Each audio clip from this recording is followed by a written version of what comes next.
had a busy weekend. Hey, it's Care. Welcome to my take at the lake. Happy day after a weekend. So it's that time again. I've completely messed up my desk.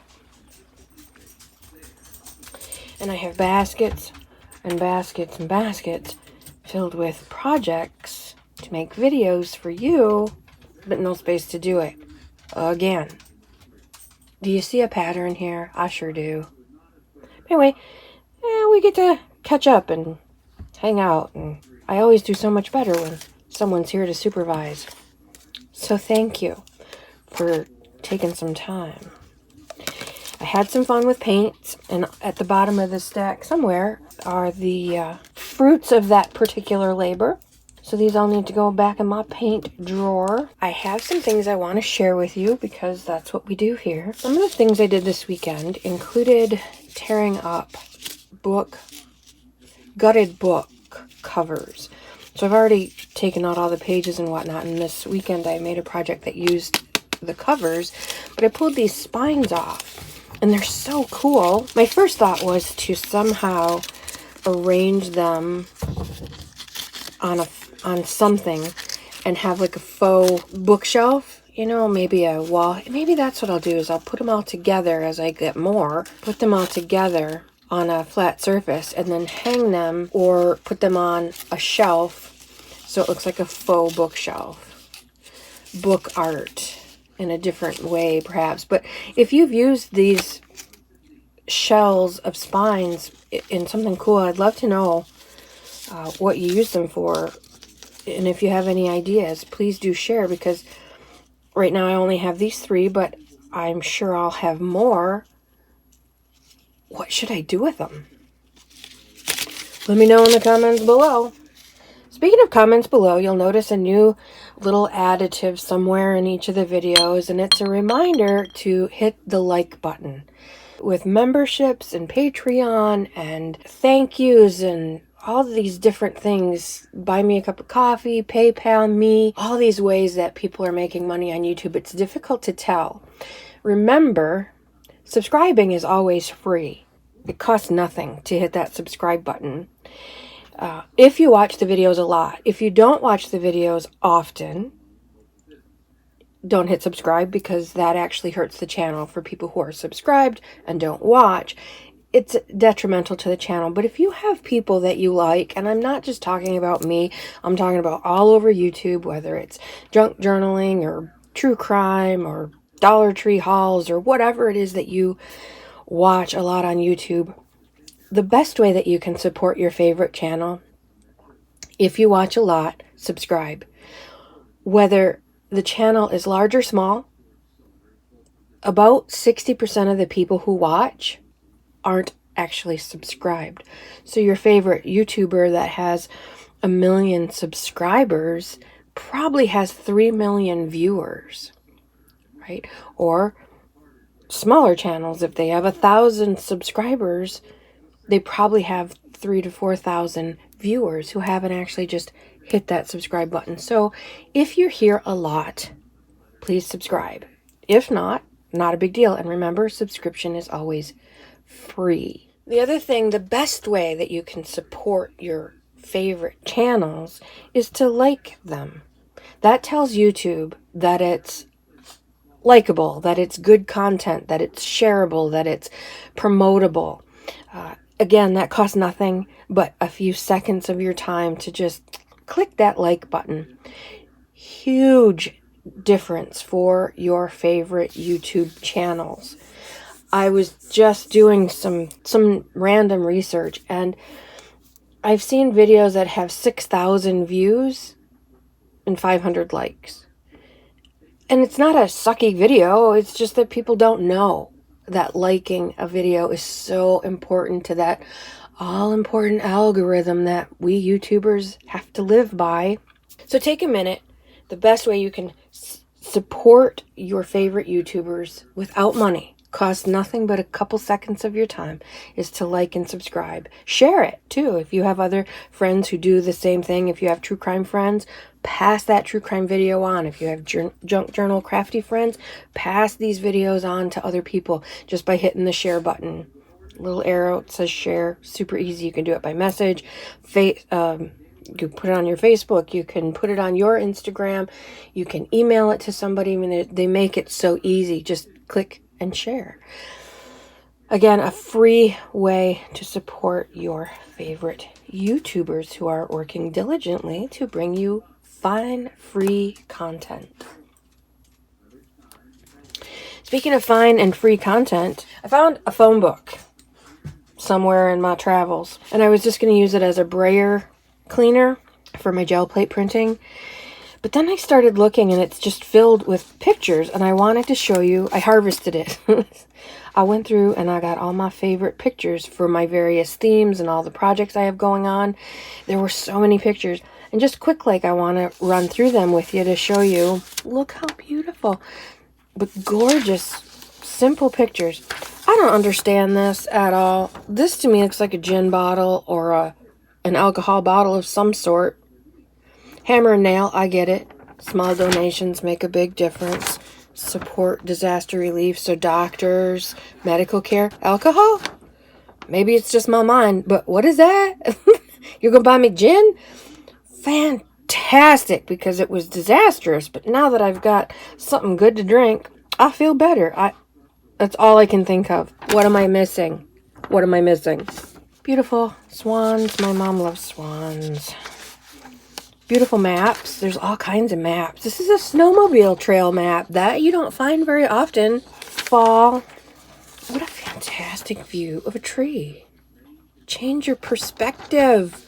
Look up once in a while. Look around. I love that picture and that whole concept. Just that. You know, that would make a great addition. Oh, but look. There's a kitty. I don't know. I think I'll go with the notes. Look, a fifth. It just, help me, please. It doesn't look like an IV bottle to me.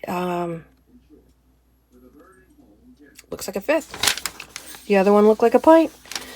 For my dad's patriotic journal, it's nice to have different things other than magazine picture after magazine picture after magazine picture. It's nice to have different textures and different kinds of papers. So you just don't know what you're going to find. Look at this little fantastic baby deer. Look how wonderful he is. So go ahead, find your colorful maps, smaller pictures. They're not all big. Back to school. There's all kinds of fun things. So I encourage you, find some old phone books. They're getting harder and harder to find. So as I was cleaning, I found these great printables, digikits that I think they're from MyPorchPrints, I believe. Totally forgot I had them. Don't remember printing them. But look what fun these are to tear up for collages and backgrounds, and even just fold them in half. I would glue 2 pages together or somehow vintage up the back. Fold them in half. Some gorgeous pages. Yep, I did not like digikits when I first started. I am an absolute digikit junkie now. But some things you just can't recreate or find on your own. So you need a little help from the digital kit fairies. That is certainly my porch print. I love it when they somehow let us know which is who. Because I forget. Look at how wonderful these are. These are so fun. And you can make these. There's a lot of videos out here on how to make faux vintage postage stuff. But for my money, it always looks like I did it. These don't look anything like what I would do. So I like the additional help. Just some grungy numbers. Tear those up and throw them in a collage. Totally forgot I had them. So excited. I can't wait to play.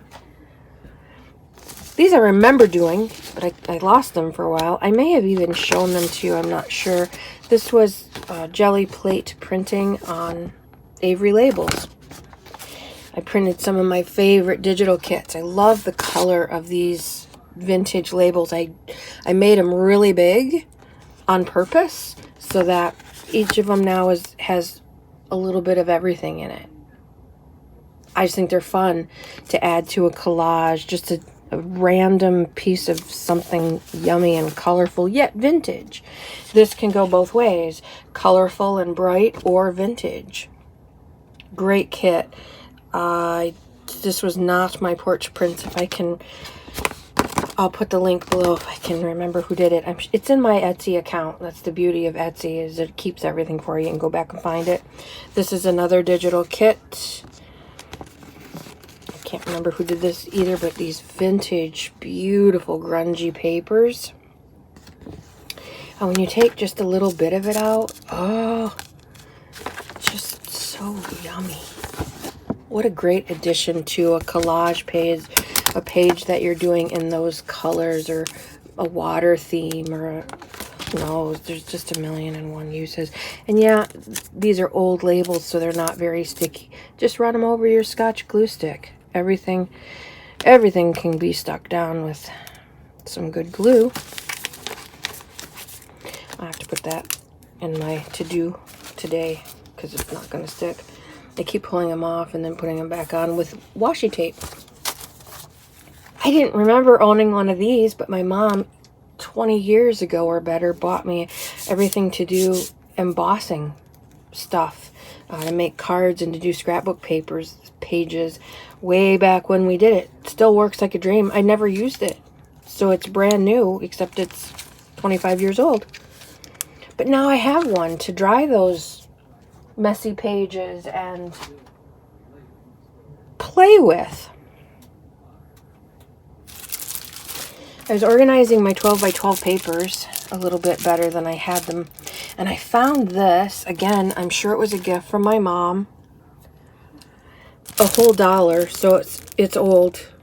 I'm sure it came 20 some years ago with the scrapbooking when we were still doing that. But I thought this would be fun to leave out. I never did my little Harry Potter thing that I was so excited about that. I put it in a safe place, and now I can't find that Harry Potter thing. I was going to do a little collage every day or once a month or something, and I put it somewhere safe, and now I can't find it. But this, I would be hard-pressed to lose. Anyway, I thought it'd be great fun to, like today, I have a bit of a desk haul. There's a whole bunch of stuff underneath all this big stuff, like this. Just make a random collage of what I'm doing this month, or keep adding to it, or I don't know. It's blank. I can do whatever I want with it. Acid free even. It'll last for a while. It does have the months and the days stamped, and then all you have to do is write in. And I don't know, I wouldn't do a perpetual, like I wouldn't, once you put it in, if we put in 2022's dates, well then it's done, it's over. But I'm wondering if you could do something daily in that little square, just to add something. I don't know, thoughts, ideas, other than what it's, other than the obvious, make a yearly scrapbook. In October, do Halloween, and September, do fall and back to school. I want to do something fun with it. Something that's, new and refreshing. Something different. So, or maybe jelly plate. I might do, if I challenge myself to get out the jelly plate print box and do jelly prints once a month, I could do, that would be fun. And oh, so bright and beautiful. And, I might do that.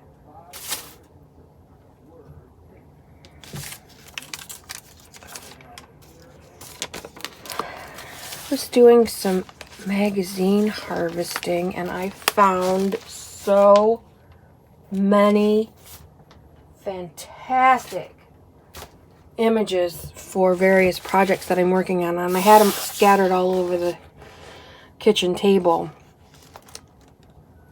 and I needed a way to get them from the kitchen table into here where I could put them away into their project envelopes. The easiest way I think of to do that was stick them in this great big book that I had handy.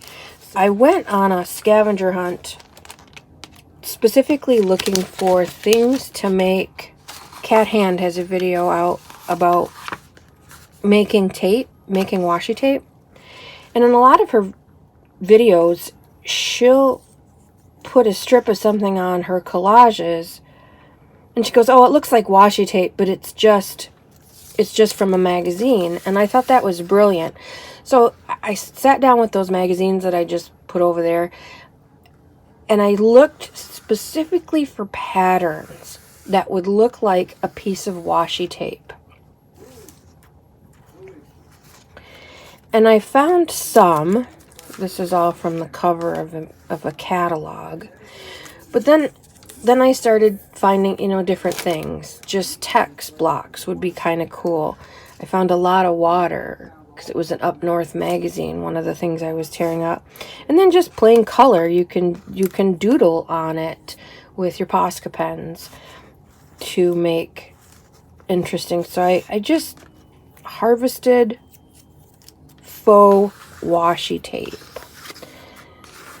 Now, she does that in a lot of her videos, but she does have one video out that's just making tapes. But I think she does that on, I think she creates them with her pens and doodles and whatnot, versus just harvesting magazines, which she talks about in some of her videos. Some beautiful wine bottles, and that's for a separate project. Anyway, I'm going to remember this idea in this great big book about how to transport large numbers of small pieces of paper, because I ended up with a lot of stuff. And that right now it's safe in this faux file folder. Easy access. I can easily see what it is, and from here I can put them in their project envelopes pretty easily because they're all organized and sorted. But if I just brought the images to this nightmare, I'd have had to reorganize them all again, and ugh, who needs that? This is an upcoming project I hope to share with you soon. I started it but then rethought it, and I'm going to redo it and then bring it to you, so that's coming soon. But I didn't want to waste this.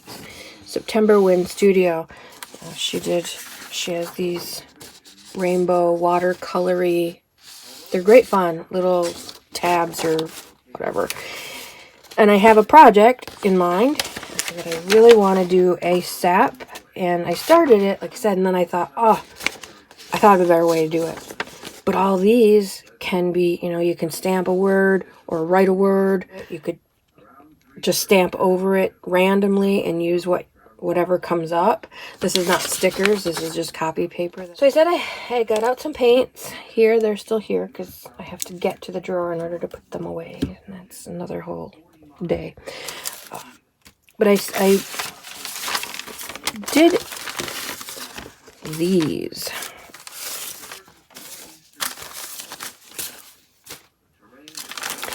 I just grabbed all different kinds of paper.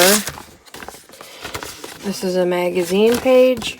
It's newsprint. It's a large print Reader's Digest, so it's on newsprint. But I just made some. This was that rose gold that I got a few weeks ago, and metallic amethyst, and brown and black, because I'm doing that little journal. It was just in a video the other day, and it's not handy, and I don't want to look for it just now. But I wanted to do some backgrounds for clusters and pockets and whatnot. And this is just the first layer. I'm going to doodle. I'm going to stamp, do other things. But oh, what fun I had. And these colors are beautiful. Obviously, this is notebook paper. That newsprint. This is a regular magazine, a shiny magazine. And another. This was just my clean off no paint wasted. I was trying out that new to me. It's quite old, but I found it at a St. Vinny's Hall. Tim Holtz sewing stamp kit, and these are the stitches. Turned out really cool. I like them a lot. And this is the little ruler. Love it. Got some new toys. I will be doing a product review video on that here in just a little bit for you. But I thought this would be a cool page trim.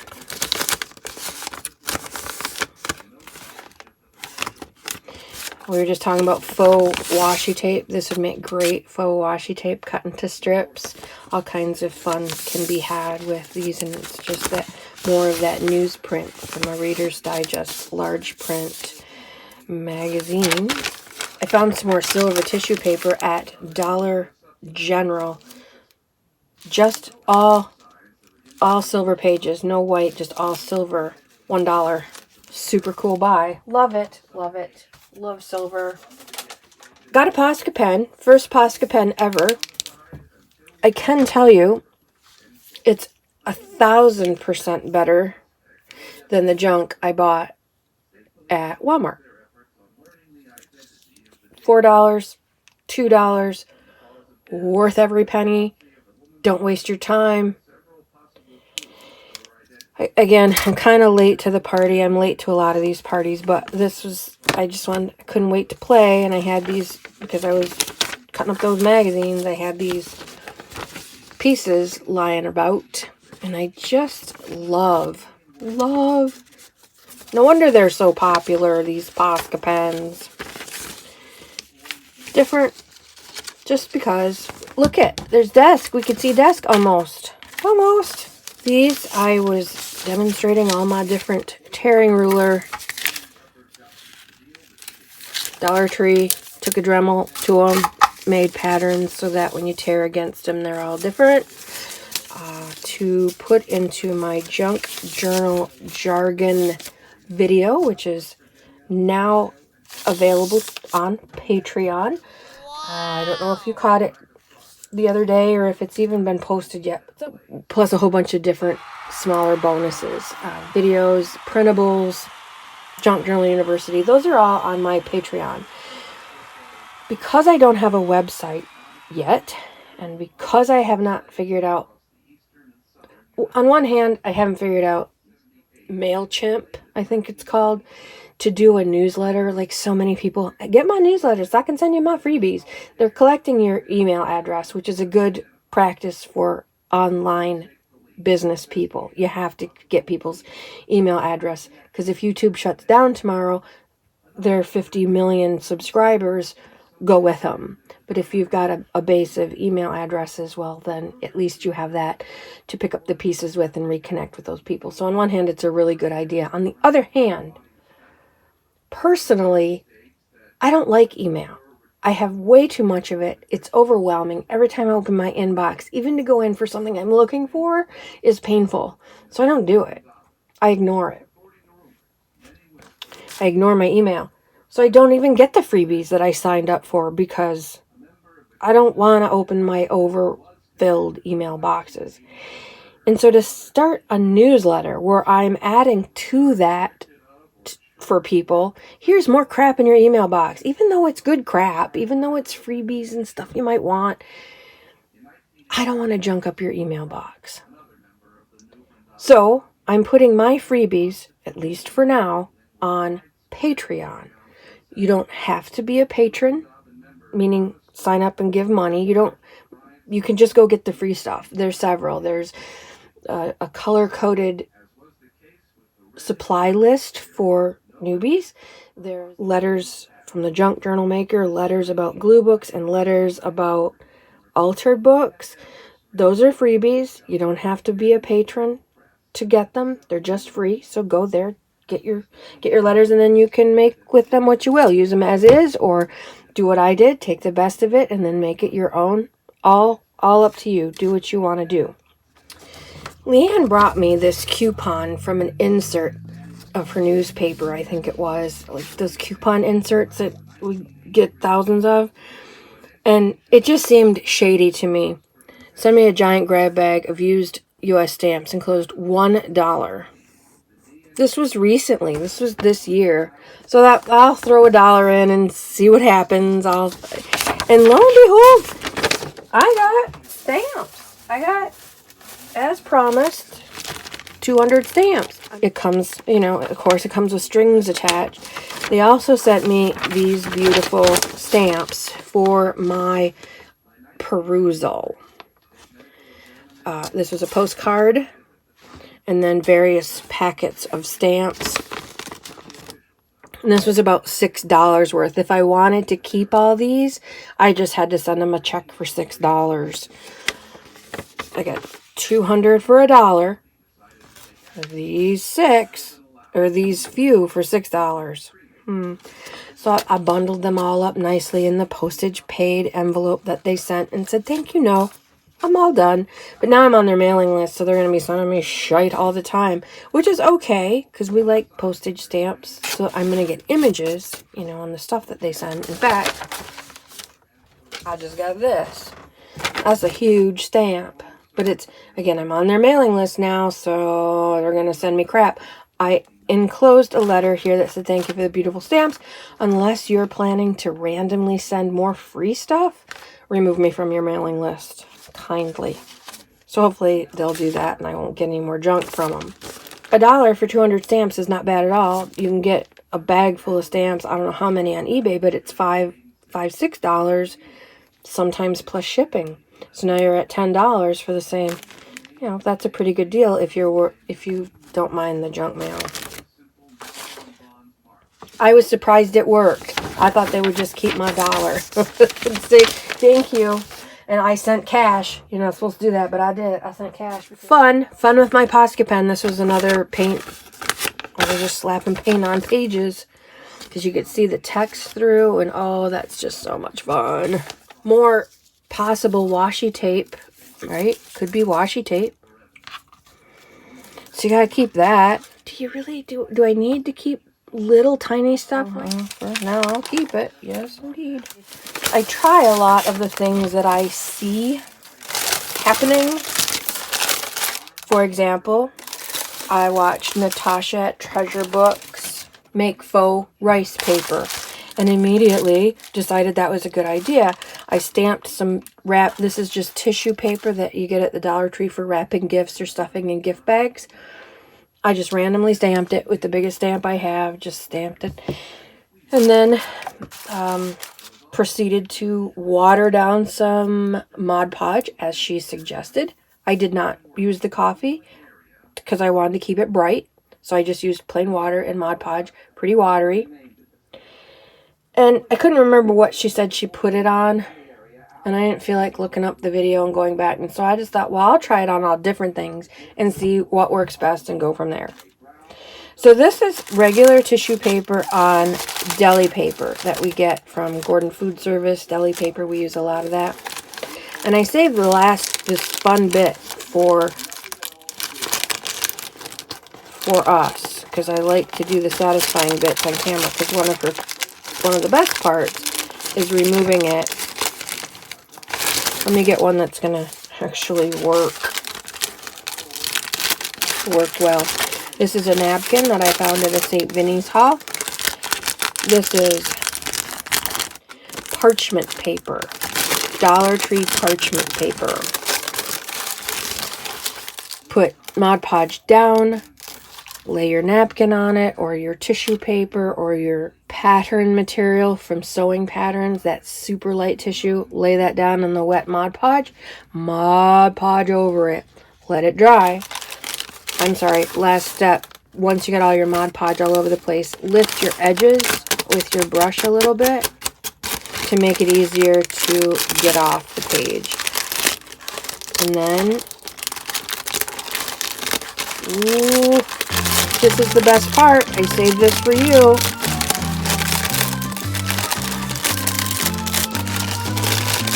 Peel it off. Now it's sticking. There.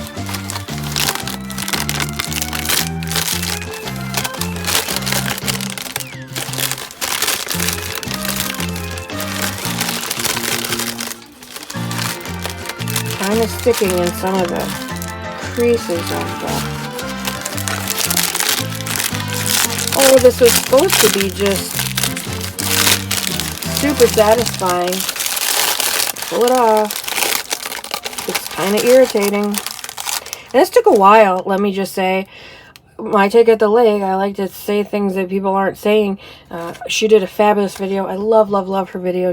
I did go back and look for it, and there's several of these out there. Hers is by far the best. By best, I mean best instruction and least irritating.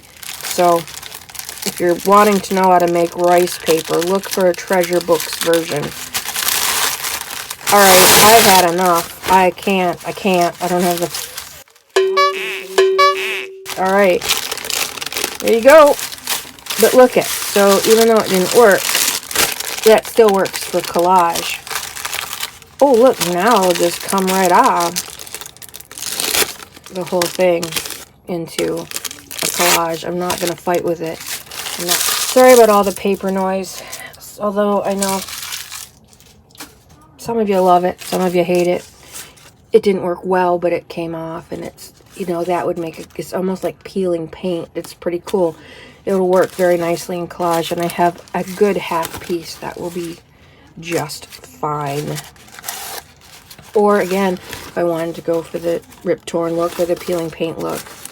But it turns out really nice. It's got a great feel to it. That one was the easiest. My guess is the rest aren't going to work nearly as well.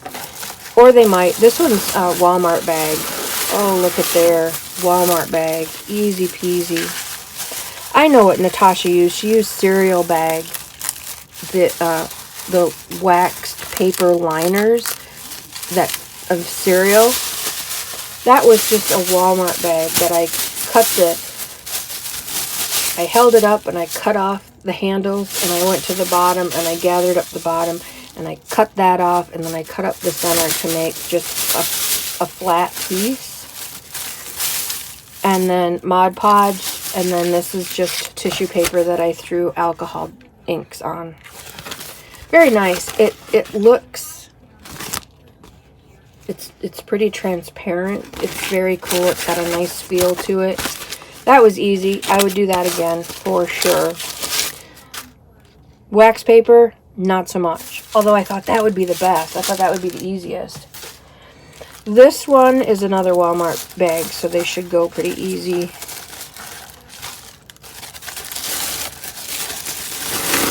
Oh, see, that's what it's supposed to be like. This was pink tissue paper that I put ink on. And I was running out of space. What they don't tell you is it takes a lot of time. It takes a lot of space. You gotta lay all this stuff out somewhere flat to dry. So it takes time and space. But oh, look how pretty. With the wrinkles, it's almost like a mulberry paper. Pretty cool. So back to, this is deli paper.